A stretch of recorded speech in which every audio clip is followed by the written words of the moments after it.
As I was reading this, I couldn't help but think in 2 Kings chapter 6, when the wicked king of Aram, they're fighting with Israel, and every time he comes against Israel, they seem to know his maneuvers before he acts on them, and they're always escaping. And the king of Aram looks at his guys and says, which one of you are telling Israel what we're going to do? And you remember what they tell him? No, king, it's Elijah. God's telling him what you're going to do. In other words, God sees everything you do, king. He hears your words.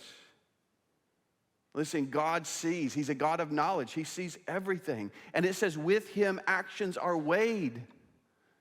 God's actions are balanced, meaning evil does not go unchecked. God is just.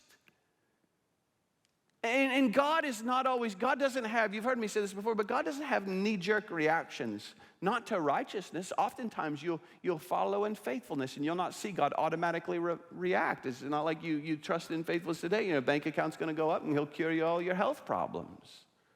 That's not the way God works. Nor is it with the unrighteous, nor is it with the wicked. God doesn't, wouldn't you love it when somebody does evil, God just strikes them down? That's the way I would do it. I just strike them down with a lightning bolt.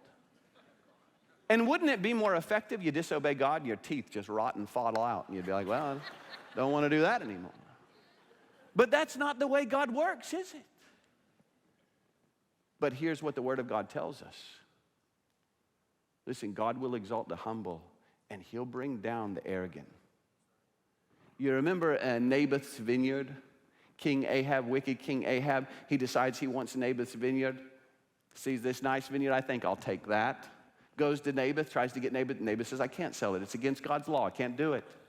Goes home pouting and whining about what he can't get. Jezebel says, we'll just see about that. She pays false witnesses to bring false testimony against Naboth. They bring false testimony against Naboth, drag him out in the streets and kill him. And you look at that story and you read it, and immediately nothing happens. But I'll tell you what does happen. You remember God says to Elijah, you go tell Ahab. I want you to go send a message to Ahab. You let Ahab know I saw what he did. You let Ahab know I was watching. And you let Ahab know, just as the dogs licked up Naboth's blood, dogs are going to lick up his blood. I wonder if Ahab didn't wet his pants every time he saw a dog after that. Is this today? But you go on and you read this story, and it's a little bit later. What happens? Ahab goes out into a battle, tries to disguise himself. I'm going to trick God. I'm going to prevent myself. He thinks he's real smart. And it says somebody just randomly shoots an arrow, and it just so happens to hit him in an unprotected area of his armor. He dies.